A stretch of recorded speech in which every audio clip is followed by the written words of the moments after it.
Next देखेंगे हम लोग polygon law of vector addition. Polygon क्या होता है? पॉलीगन क्या होता है? एक ज्योमेट्रिकल शेप होती है, इसमें मोर देन 3 साइड्स होती है ना, उसको पॉलीगन बोलते हैं हम लोग ना।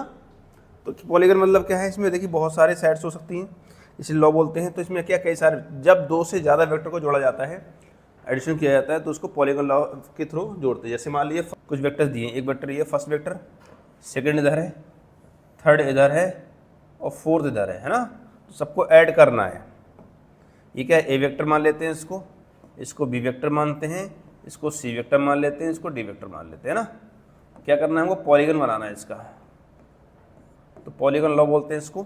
क्या है ये? देखिए फर्स्ट वेक्टर जिस डायरेक्शन में दिया, इतना मैग्नीट्यूड दिया, उसी डायरेक्शन फर्स्ट वेक्टर इधर लेंगे, ये उसी डायरेक्शन में, बी वेक्टर, सी वेक्टर और डी वेक्टर। सी वेक्टर ये हो जाएगा और डी वेक्टर ये होगा।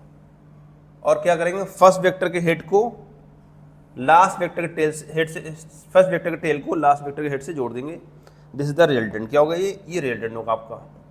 ये ए वेक्टर है, ये बी वेक्टर है, ये सी वेक्टर है, ये डी वेक्टर। क्या होगा? ये R vector, A vector plus B vector plus C vector plus D vector. इसको 2x2 से भी जोड़ सकते थे। क्या जोड़ सकते? फर्स्ट वेक्टर सेकंड वेक्टर को क्या ट्रायंगल लास्ट जोड़ते कैसे आता है? फर्स्ट वेक्टर सेकंड वेक्टर के ट्रायंगल क्या होता है? ये होता है रिजल्टेंट। ये क्या होता है हमारा? ये रिजल्टेंट होता है हमारा ए vector plus B vector, A vector plus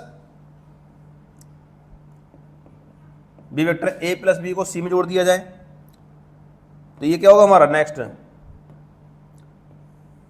एक रिजल्टेंट दिया जाएगा, क्या आएगा? ए प्लस बी जोड़ चुके हम लोग, ए प्लस बी में सी जोड़ दिया, तो A vector plus B vector plus C vector.